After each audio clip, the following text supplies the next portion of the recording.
شاہ جی قرآن پاک کی 89 نمبر سورہ ہے سورہ الفجر، تو اس کی جو پہلی دو آیات ہیں ان کا اعلیٰ حضرت نے ایک عشقیہ ترجمہ کیا ہے، اگر آپ وہ بیان کر دیں۔ ترجمہ نہیں، وہ بیسیکلی مفہوم لیا اعلیٰ حضرت نے نا، ترجمہ تو اس کا وہی ہے جو اس میں چینج ہو سکتا ہے، لیکن ایک اس کو بیان انہوں نے کیا عشقیہ انداز میں بیان کیا۔ وہ تشریح بھی آپ دو طرح سے کر سکتے ہیں نا، ایک تو وہ ہے جو معنوی بظاہر ہے اور ایک عشقیہ انداز میں ہے۔ وہ ہے نا اس میں ذکر ہے نا کہ والفجر ولیال عشر، تو وہ 10 راتیں ہیں۔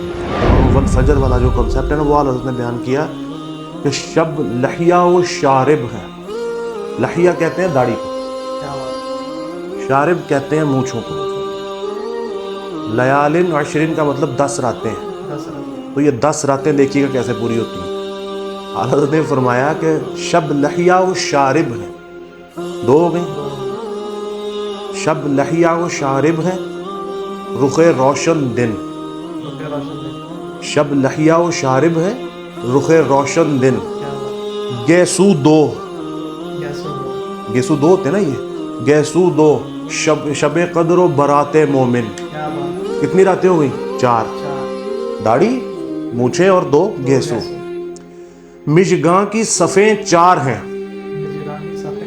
مشگاں کہتے ہیں یہ پلکوں کو، تو اوپر والی پلکیں اور نیچے والی پلکیں ملا کے 4 یہ اور 4 پیچھے ہوئی، کتنی ہو گئی؟ 8۔ کتنی پوری کرنی ہے؟ 10۔ تو فرماتے ہیں کہ مشگاں کی صفیں 4 ہیں، 2 ابرو ہیں۔ مشگاں کی صفیں 4 ہیں، 2 ابرو ہیں، کتنی ہوگی راتیں؟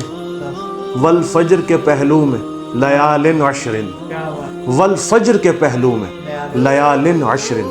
تو یہ یہاں تک سوچ اعلیٰ حضرت رحمۃ اللہ تعالیٰ علیہ کی ہی جا سکتی تھی اور ان کی ہی گئی۔ ہر بندہ جو ہے نا ان چیزوں کو نہیں سمجھ سکتا، تو اللہ یہ تبارک و تعالیٰ یہ ایسا معاملہ کرے ہمارے ساتھ کہ ہم اعلیٰ حضرت کی شاعری پڑھنے اور سننے والے بن جائیں۔ تو یہ آپ کے سوال کا جواب۔